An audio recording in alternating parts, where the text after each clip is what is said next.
Hello Airsoft friends and welcome to this video today where today we're going to be taking a little look at the Army Armament AUG. It's also known as the R901, but you know, it's an AUG. What does R901 mean? I don't even know. But before we get into this box, I just want to say a big thank you to all of my patrons who support the channel month after month. You guys are all amazing and I love each and every one of you. And of course, I love you for watching this video. Thank you very much. You're very pretty and handsome and just, you're a lovely person with lots of friends. So please hit that subscribe button because I'd love us to be friends in future too. Oh God, look, you're so pretty. Prettiness aside, let's have a little look at this cheeky little Army Armament little AUG type thing. Now this is an AUG, which means it's powered by a battery. It is a bullpup rifle, which means the magazine is behind the grip, which gives you a longer inner barrel. So that means it can be quite good for having a kind of compact rifle, but with a really long barrel, so you can have quite a decent range with it. And quite nicely, it also does have a quick change spring, and that is something which I am a very big fan of because I like to maintain my guns. I like to, you know, have little tweaks and do little upgrades to them. And the fact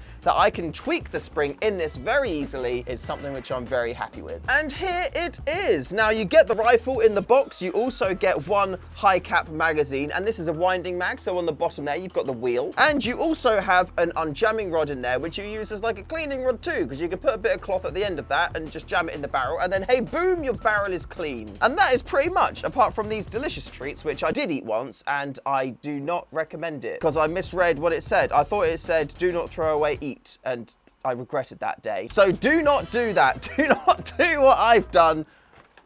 Just throw it away like that. So here it is. And you know what? It actually feels pretty darn comfy. You've got a nice long old rail on the top there, so if you wanted to put a red dot on it or more of a zoomy scope on there, then you would be able to do that. You've got quite a prominent safety on there as well, so you're gonna know for sure whether this is in safe or if it is on full auto. You've also got a ton of rails on here too, so if you want to have like a load of accessories mounted to this thing, then you are gonna be able to do that. Although I feel like this is more designed for the real still version, because when you're like out there in the field, if you've got like a main like zoomy in scope on the top there, and then you want to have like a red dot on the side, you can canter your rifle and you've got like perfect line of vision over these Picatinny rails to use that red dot sight. However, in airsoft, as we know, we've got our hop units, and if you tilt the rifle anyway, then the BB goes off in that direction quite violently. If you are planning on like shooting around corners and stuff, canting your rifle can be really good, but maybe not so much in the sense to use these. Now in classic AUG style, it has got this vert grip built into it, and it's adjustable too. So say you wanted to have it at a forward angle, you can have it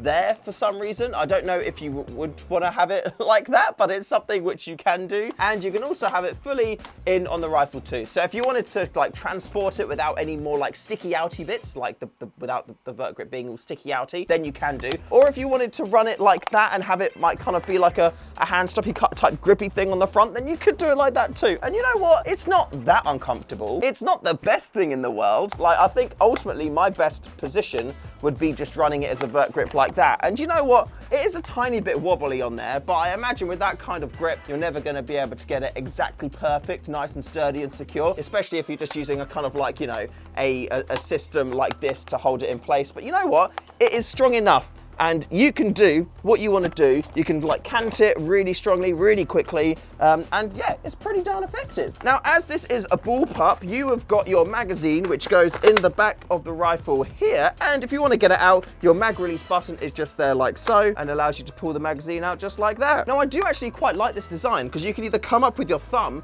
press it like that, and then release the magazine, or if you want to, you can just kind of like grab the magazine from the top and pull the mag out like that as well. So you've got options. And because the button is just directly on the bottom, that means it's ambidextrous too. So if you're running it lefty, then you can just take the magazine out the exact same way, and that is actually quite a handy little design. Now also, because this is a bullpup, not only do the BBs get fed in here, but your hop unit is towards the back of the rifle too. Now to get to it, you've got your charging handle here, simply pull that down, let that get caught in the top there, and that opens up this panel here where you can fit your finger in, you can fit your finger in, and then you can twiddle it and adjust your hops. It's got a big rotary dial on the hop unit. You'll be able to make a nice small adjustment if you want to. Like if there's a chap quite far away and you need a little bit more range, you can get your finger in there, put a tiny bit more hop on, and then boom, jobs are good and he's gonna be out of the game. And then when you're done adjusting your hop, just like MP5s, you can slap that bad boy and then you are good to go. That is really satisfying, I must admit. That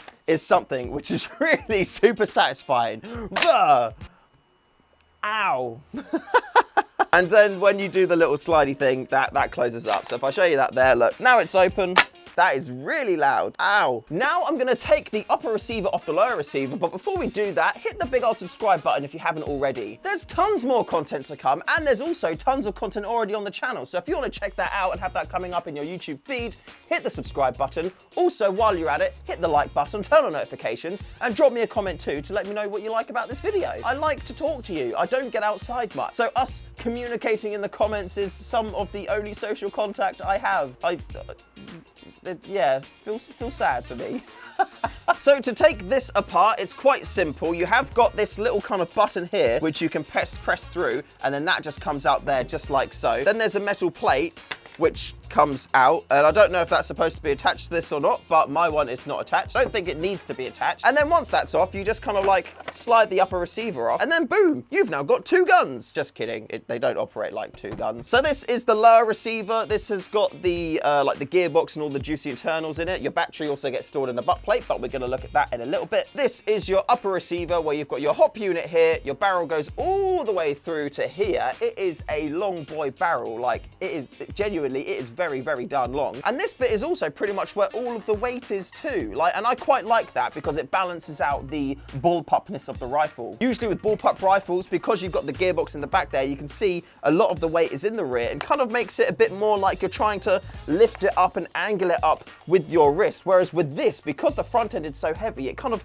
balances it out and makes it more of a front hand led rifle, which is something which I personally quite prefer. This whole bit is metal as well, by the way, so that's why it is so chonky. Also, while we're here, I just want to point out you've got a QD sling point here with a swivel included, and also on the lower receiver, you've got another QD sling point here, which again, you can quickly remove that and put it back in too. So you've got sling points on there, you've got loads of rail space if you want to put like a Picatinny rail sling adjuster on there. Lots of different options for carrying this thing. Now, in terms of battery, this does come wired with Tamiya connectors, which is a little bit of a shame, but at the same time, this isn't the most expensive rifle out of the box. So you've got to expect some things like this aren't going to be ultra premium. So taking off the butt pad, which is just like a rubber thing, which you kind of push to the side and it comes off, which is quite handy. You've got your Tamiya connector there, and also quite non-budgety, you actually have a quick change spring in the stock there, and that is something which I was very surprised about. I didn't really look too much into this riff before I bought it because essentially I just needed to get an AUG, and now I have one, which is fantastic. It means that Project Airsoft can finally start researching into AUGs and making some fancy items, so keep an eye out on those to come. But because it's got a quick change spring,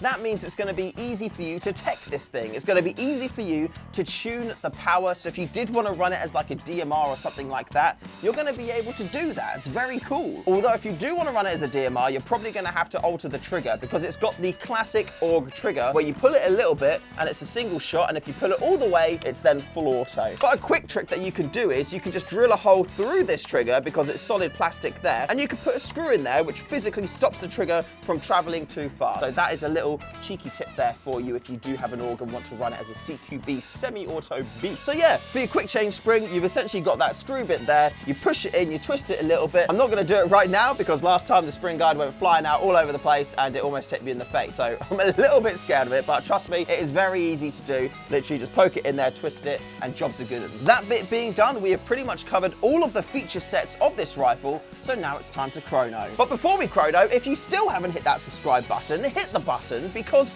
you've made it this far. It seems like you're enjoying the content, so be my airsoft friend, hit the subscribe button, and let's see how powerful this beast can be. To reassemble this, it's pretty darn easy. You just take the top part, kind of like slide it into place, and then that is kind of together there. Then this bit was a little bit trickier for me to do, but you take your little metal plate and you kind of like insert it there so it sits on the bottom, and then you take this pushy thing and then just kind of push it into the riff.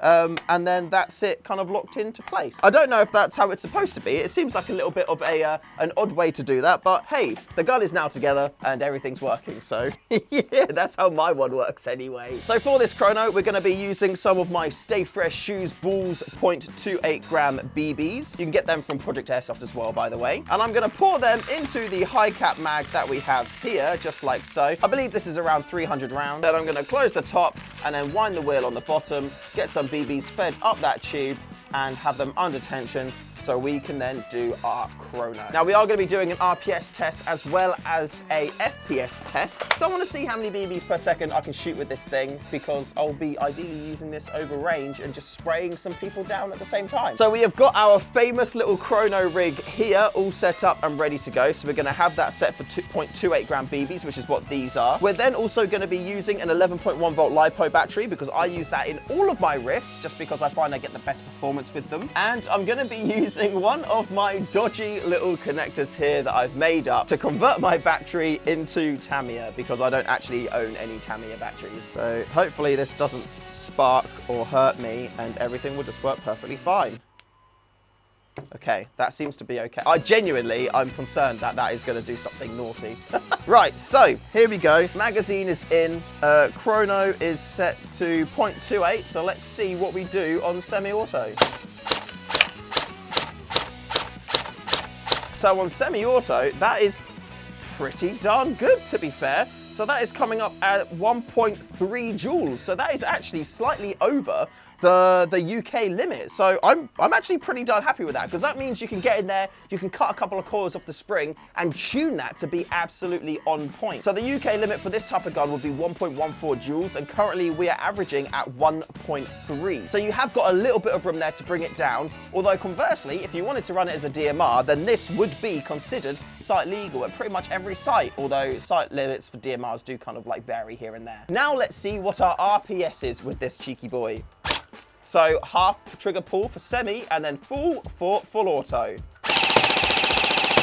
And we are coming. We had a couple of BBs misfeed on that there, so that's something to note on there. Maybe this magazine isn't the best at feeding for full auto, but I did come up there at 13.3. So I imagine there was what, 2 or 3 BBs that seemed to misfeed during that run. I'd imagine this is probably closer to 15 or 16 if you can get consistent magazines for it. Now I am always a fan of mid-cap magazines because they just always feed a lot more consistently and they don't rattle when you run around. If you are going to be running something like this, I would always recommend getting mid-cap magazines because it just feels a bit more immersive. It feels quite naffy and it breaks the immersion for me when I'm running around rattling like a maraca. So run it with mid-caps, although if you want to spray people down, then, you know, why not get a load of high caps and just go ham. And that's it for this cheeky little unboxing. So thank you very much for watching. If you haven't subscribed to the channel yet, again, hit that subscribe button. Loads of content coming and you're going to bloody love all of it. And until next time, look after yourself, remember to call your hits, and I'll see you in the next one.